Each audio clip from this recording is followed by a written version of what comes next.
Hay un paralelismo antitético, contrario, entre la experiencia del Monte Tabor y la cruz. En la cruz Jesús está entre dos ladrones. En el Tabor Jesús está entre dos grandes amigos de Dios, los que lo han visto cara a cara, Moisés y Elías. En la cruz, aunque era las 3 de la tarde, el Calvario estaba en tinieblas. En el Monte Tabor hubo una luz esplendorosa. En la cruz Jesús estaba desnudo. Es muy posible que Jesús estuviera literalmente desnudo. Nosotros por pudor le llamamos lo que llamamos el paño del pudor. Hay algunos que dicen que no, pero en principio los crucificados estaban completamente desnudos. Con lo humillante y lo doloroso que es eso, sobre todo para una persona que es pura, que es casta, que es limpia. A Jesús le despojan de sus vestiduras. A Jesús le rasgan la túnica inconsútil, como la de los sacerdotes, le arrancan sus vestiduras, aparte del dolor que le provocó, porque se habían secado todas las heridas de la flagelación, la sangre, la costra con las heridas, fue como volver a vivir otra vez toda la flagelación, pero sobre todo la humillación de un Jesús despojado, desnudo en la cruz, frente a un Jesús refulgente cuyos vestidos eran divinos, como lo vieron los apóstoles. En el Calvario Jesús experimentó el silencio de Dios, hasta el punto de no oírle y de tenerle que repetir aquel salmo: Dios mío, ¿por qué me has abandonado? Te grito y no te escucho, no hay respuesta, parece que no estás. En cambio en el Monte Tabor se oye la voz de Dios: este es mi Hijo, el amado, mi predilecto, escúchenle. Es ese padre que enseña, como en los baby shower, no, los baby shower todavía no han nacido, como en el nacimiento, que se enseña al hijo: mira, este es mi hijito, esta es mi hijita. Pues el padre orgulloso enseña a su hijo. Ven que hay una relación en dos montañas, el Monte Tabor y el Monte Calvario, donde ocurre prácticamente lo contrario con el mismo protagonista, que es Jesús. Hay mucha relación. De hecho, lo que hablan en el Tabor están hablando de la cruz. Moisés, Elías y Jesús están hablando de la cruz. La cruz tiene mucha relación con el Monte Tabor. Y es que nosotros, en esta vida, que experimentamos cruces, necesitamos el Monte Tabor. ¿Por qué? Porque la cruz, como acabo de decir, es buena. Las cruces nos ayudan a no apegarnos demasiado a esta vida. Las cruces nos ayudan muchas veces a desear el cielo, a desear: ya, Señor, aquí no hay una felicidad plena, aquí no hay una justicia plena, aquí esta vida es dura, Y es bueno que esta vida nos hastíe un poco, que esta vida nos provoque un poquito de sinsabor. Es bueno, porque si esta vida nos narcotiza, si esta vida nos droga, nos hace olvidar el cielo, entonces no es buena esta vida. La cruz es buena, pero el problema que tiene la cruz es que nos puede llegar a escandalizar. Si la cruz, que es buena, que nos hace anhelar el cielo, nos ciega, nos puede hacer no desear vivir, pero tampoco ir al cielo, nos hace desear no existir. La cruz puede ser un auténtico escándalo para nosotros. Y Jesús, que esto lo sabe, a los apóstoles, antes de vivir la experiencia dramática de la cruz, les hace experimentar el Tabor. Porque de hecho Jesús se muestra en transfiguración después de haber revelado a los apóstoles que Él tiene que morir. Pero para que la cruz no les ciegue completamente, para que la cruz no sea una venda en los ojos que nos impida ver el cielo, porque la cruz nos tiene que ayudar a ver el cielo, hay esta experiencia que Dios quiere que vivamos nosotros en esta vida, que es la experiencia de la transfiguración, que es la experiencia de la oración, que es la experiencia de que ya en esta vida empecemos a saborear y a disfrutar la luz. Y esta experiencia la tiene San Pedro. Es muy bonito, la primera carta que hemos leído hoy, la primera lectura es de la segunda carta del apóstol San Pedro, en la cual, muy al principio, podía haber hablado de muchas cosas Jesús a los lectores de esta carta. De todas las experiencias que tuvo, los milagros de Jesús, la resurrección de Jesús, la cruz de Jesús, Él nos habla de este momento, de la transfiguración. Años más tarde, San Pedro, escribirá, para incentivar la esperanza en aquellos cristianos que leemos la carta de la venida de Cristo, nos dice: huyan de la corrupción que hay en el mundo por la concupiscencia, huyan de la corrupción de este mundo, huyan de el dejarse narcotizar por los placeres de este mundo. Cuando les dimos a conocer, dice San Pedro, el poder y la última venida de nuestro Señor Jesucristo, que a veces parece que no deseamos que venga, porque en misa decimos, anunciamos tu muerte, proclamamos tu resurrección, ven Señor Jesús, pero no vengas, pero no tan pronto, leemos el Apocalipsis ahí, pero que no venga, ¿eh? No, que venga, ven Señor Jesús.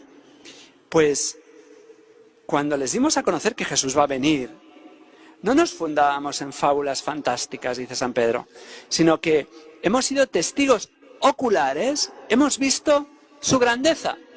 Y no habla solo de la resurrección, habla de la experiencia de la transfiguración. Dice, Él recibió de Dios Padre honra y gloria. Dios Padre le dio gloria. ¿Qué significa que le dio gloria? Que Dios hizo que en el Hijo se viera que es Dios.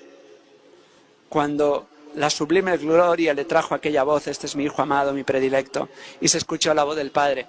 Esta voz del Padre es muy interesante, porque lo que dice el Padre, para un judío, está diciendo mucho más que este es mi Hijo amado, mi predilecto, escúchenle.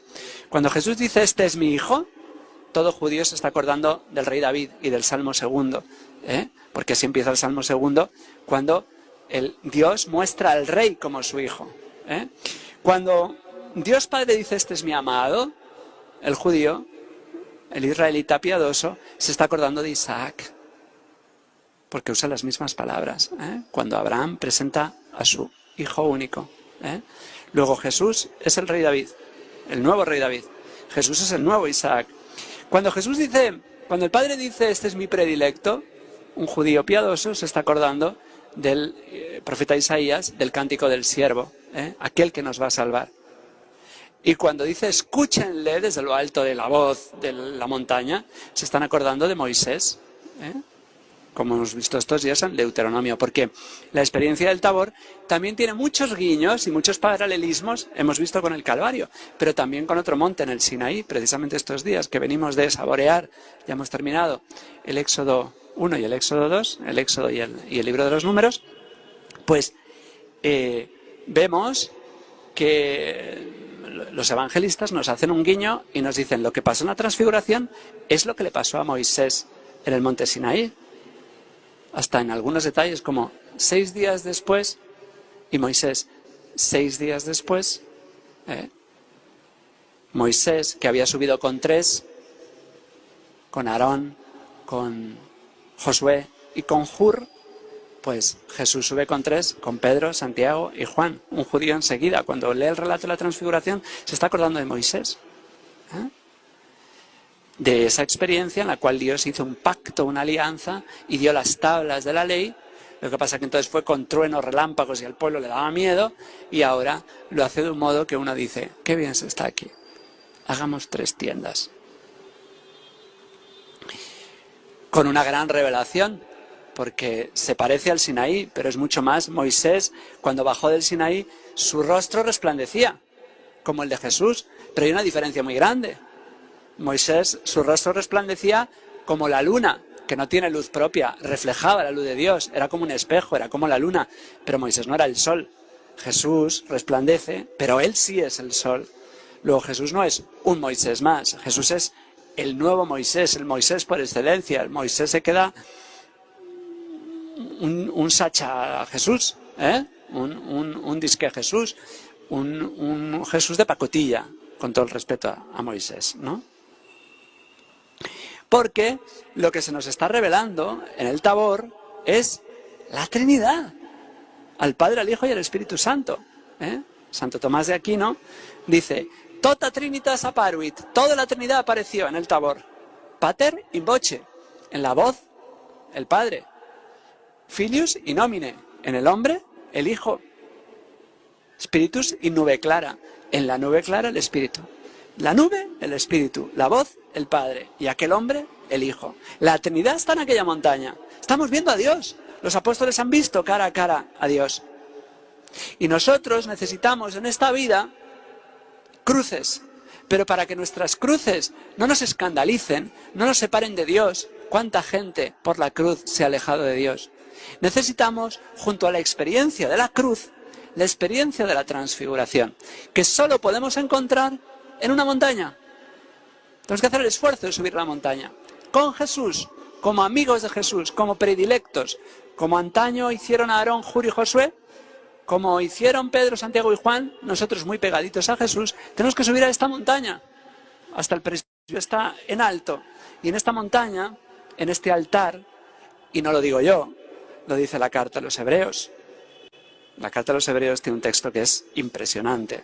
Dice el autor de la carta: ustedes, le dice a los cristianos, no se han acercado a un monte tangible, a un fuego encendido. ¿Se acuerdan ustedes que hemos visto hace poco que los israelitas no podían subir al monte? Es más, no querían subir al monte. Sube tú, Moisés, entiéndete con Dios, que a nosotros nos da miedo porque había unas trompetas, unos relámpagos, Dios daba miedo. Ahora no. Ustedes no han subido a un monte que escupe fuego y humo. Ustedes no se han acercado a densos nubarrones, a la tormenta, al sonido de la trompeta, ni han oído aquella voz que el pueblo al oírlo pidió que no le siguiera hablando. Todo esto dice la carta de los Hebreos. Y tan terrible era el espectáculo que Moisés exclamó: estoy temblando de miedo. No, esa no es la experiencia de los cristianos. Ustedes, dice el autor de la carta de los Hebreos, ustedes se han acercado al monte Sión, otro monte, no es el Sinaí, es el Sión, la ciudad del Dios vivo, a la Jerusalén del cielo, a millares de ángeles en fiesta. Cada misa es una reunión de millares de ángeles en fiesta. Hay una película que es fea, pero que tiene mucho significado. Se llama El Gran Milagro y explica la misa. Y en esa misa están los ángeles entrando y subiendo y bajando, que uno dice qué distracción, pero es verdad. La misa, aunque solo hay una persona, ustedes se han acercado a millares de ángeles en fiesta. Estamos en el cielo cuando venimos a misa. Estamos en el cielo cuando venimos a misa. Estamos en el cielo cuando venimos a misa. Nos lo tenemos que creer. A millares de ángeles en fiesta, a la asamblea de los primogénitos inscritos en el cielo. Estamos rodeados de los santos. No son las estatuas, son los santos verdaderamente que están con nosotros. A Dios, ustedes se han acercado a Dios, juez, a las almas de los justos que han llegado a su destino, y a Jesús, el mediador de la nueva alianza, y a la expresión purificadora de una sangre que habla mejor que la de Abel. Jesús está diciendo: las experiencias que tuvieron Moisés y los del Antiguo Testamento no son nada comparadas con la experiencia que tenemos los cristianos, que cada vez que venimos a misa tenemos la experiencia del Monte Tabor. Estamos escuchando al Padre, al Hijo y al Espíritu Santo, escuchamos en nuestro corazón al Señor que nos dice, ¿ustedes se imaginan que hoy, en lugar de por los parlantes que me están oyendo a mí, de repente se oye a Dios Padre diciendo: este es mi Hijo, mi amado, mi predilecto, escúchenlo? No hay que imaginarlo, eso está ocurriendo, hay que tener fe para verlo. Y por eso San Pedro, cuando habla a los cristianos, habla de esta experiencia que tuvo en el Tabor, porque es la experiencia que hemos de tener nosotros, aunque nuestros ojos no los vean. Algún día los verán cuando resucitemos, y algún místico lo tiene. Pero nosotros, mientras tanto, mientras estamos más en la ascesis que en la mística, y otros están en la mástica, pero bueno, hay que intentar aspirar a la mística, pues, dice San Pedro, hacen muy bien en prestar atención a la palabra de los profetas, como una lámpara que brilla en un lugar oscuro. Cuando venimos a misa, venimos a una lámpara que brilla en un lugar oscuro, hasta que despunte el día y el lucero nazca en nuestros corazones. Es de noche, dice San Pedro, es de noche en nuestras vidas. Y a veces nuestra vida nos asquea, nos hastía, por la enfermedad, por el pecado, el nuestro, el de los demás, por muertes, es de noche. Pues hasta que venga el día, que va a venir, cuando vemos la política, cuando vemos los periódicos, cuando vemos que triunfan los buenos, que triunfan los mentirosos, que triunfan los terrucos, y uno se asquea de este mundo y dice, qué asco de sociedad, qué asco de mundo. No, sí, pero no.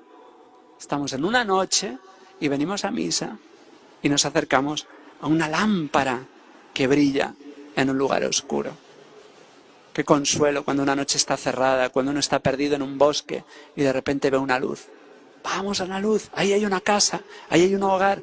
Y los templos, la iglesia, la misa, son estos oasis, estas luces, estas hogueras que dan calor y dan luz en este mundo tan oscuro, de familias que son infiernos, de casas donde se discute, de lugares donde triunfa la mentira y la trampa y la venganza y el desamor y el pecado. Y entonces, en este mundo en el que experimentamos la cruz, buscamos en este monte la transfiguración. Experimentamos a Cristo, experimentamos al Espíritu Santo y experimentamos a Dios Padre. San Agustín, comentando el pasaje de la transfiguración, dice: Pedro no había comprendido esto cuando deseaba vivir con Cristo en la montaña. Cuando Pedro dice, hagamos 3 tiendas, quedémonos aquí, dice San Agustín. Pedro no había entendido nada. Y le dice a Pedro, San Agustín, se atreve a decirle a Pedro: te has reservado eso, Pedro, para después de la muerte, pero ahora desciende para penar en la tierra, para servir en la tierra, para ser despreciado y crucificado en la tierra. La vida desciende para hacerse matar. Jesús, que es la vida, desciende para hacerse matar. El pan desciende para tener hambre. El camino, Jesús es el camino, desciende para fatigarse andando. La fuente desciende para sentir la sed. ¿Y tú vas a negarte a sufrir? Le dice San Agustín a Pedro. Le dice San Agustín a cada uno de nosotros. ¿Vas a negarte a sufrir cuando Él, que es la vida, ha venido a morir? ¿Cuando Él, que es el pan, ha venido a pasar hambre? ¿Cuando Él es el camino, ha venido a fatigarse? ¿Te vas a quejar de la cruz? ¿Te vas a escandalizar de tu cruz? ¿O la vas a abrazar como el camino hacia el Padre, hacia el Hijo y hacia el Espíritu Santo, mientras en la oración experimentas el consuelo de la transfiguración, para que la cruz no pese demasiado, para que la cruz no sea un escándalo? Porque cuando la cruz la vivimos sin Cristo, pesa demasiado, no se puede con ella y nos amarga y hasta nos convierte en malas personas, quejumbrosas. Pero cuando la cruz se vive desde la luz de la transfiguración, que es la experiencia continua de la oración personal y comunitaria, la cruz es camino para la luz, como han dicho siempre nuestros mayores: por la cruz a la luz.